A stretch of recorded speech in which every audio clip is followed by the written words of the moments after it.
नमस्कार। माली समाचार हिंदी में आपका स्वागत है। मैं दिनेश माली। चुनाव आयोग ने शरद पवार की नई सुनी फरियाद, तुरही चुनाव चिन्हों को हटाने की मांग को किया खारिज। आइए जानते हैं विस्तार से। शरद पवार के नेतृत्व वाली राष्ट्रीय कांग्रेस पार्टी ने चुनाव चिन्ह में बदलाव को लेकर चुनाव आयोग के सामने मांगे रखी थी, जिसको लेकर चुनाव आयोग ने मंगलवार को बयान जारी करते हुए कहा कि शरद पवार के नेतृत्व वाली एनसीपी ने के उस अनुरोध को स्वीकार कर लिया है, जिसमें उसने ईवीएम के बैलेट यूनिट पर अपने चुनाव चिन्ह तुरहा को मुख्य रूप से दिखाने की मांग की थी, लेकिन तुरही चिन्ह को हटाने की मांग को खारिज कर दिया गया है।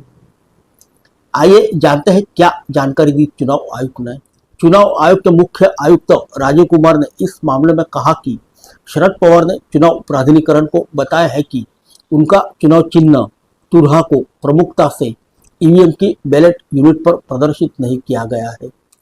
कुमार ने कहा कि हमने उनसे यह स्पष्ट करने के लिए कहा कि वे अपने चुनाव चिन्ह को बैलेट यूनिट पर किस तरह प्रदर्शित करना चाहते हैं, जिसको लेकर शरद पवार ने हमें चुनाव चिन्ह के बारे में 3 विकल्प दिए थे और हमने उनके द्वारा दिए गए पहले सुझाव को स्वीकार कर लिया है। हालांकि सीसी ने यह स्पष्ट किया कि चुनाव आयोग चिन्हों के आवंटन की मौजूदा प्रणाली में कोई बदलाव नहीं करना चाहती। साथ ही उसने प्रतीकों की सूची से तुरही के चिन्ह को हटाने की मांग को भी खारिज कर दिया।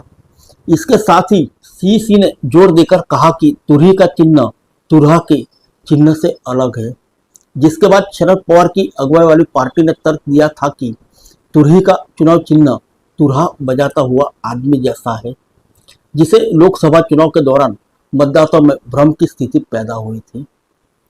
आइए जानते हैं शरद पवार की पार्टी ने क्या दिया था तर्क। एनसीपी एसपी ने तर्क दिया था कि सतारा निर्वाचन क्षेत्र में जिस निर्दलीय उम्मीदवार को तुरही का चुनाव चिन्ह आवंटित किया गया था, उसे भाजपा उम्मीदवार उदयन राजे भोसले की जीत के अंतर से ज्यादा वोट मिले थे।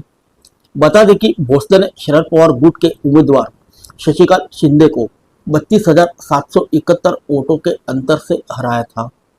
तुरही के चुनाव चिन्ह पर चुनाव लड़ने वाले निर्दलीय उम्मीदवार संजय गाड़े को 36,062 वोट मिले थे।